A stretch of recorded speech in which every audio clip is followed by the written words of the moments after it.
মায়ের ভাষার মর্যাদা রক্ষায় জীবন বাজি রেখে আন্দোলন সংগ্রামে বুকের রক্ত ঝরিয়েছেন যারা, ফুলেল শ্রদ্ধায় সেই সব বীরদের স্মরণ করেছে সংযুক্ত আরব আমিরাতের প্রবাসী বাংলাদেশিরা।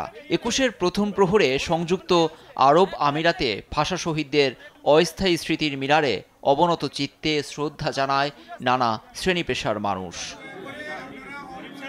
বাংলাদেশ সমিতি শারজার কার্যালয়ে নির্মিত অস্থায়ী শহীদ মিনারে পুষ্পাঞ্জলি অর্পণের মাধ্যমে শ্রদ্ধা নিবেদন শুরু হয়। অংশ নেন বাংলাদেশ প্রেস ক্লাব, ইউএই, বিএনপির নেতাকর্মীদের পাশাপাশি বিভিন্ন সামাজিক ও সাংস্কৃতিক সংগঠনের লোকজন।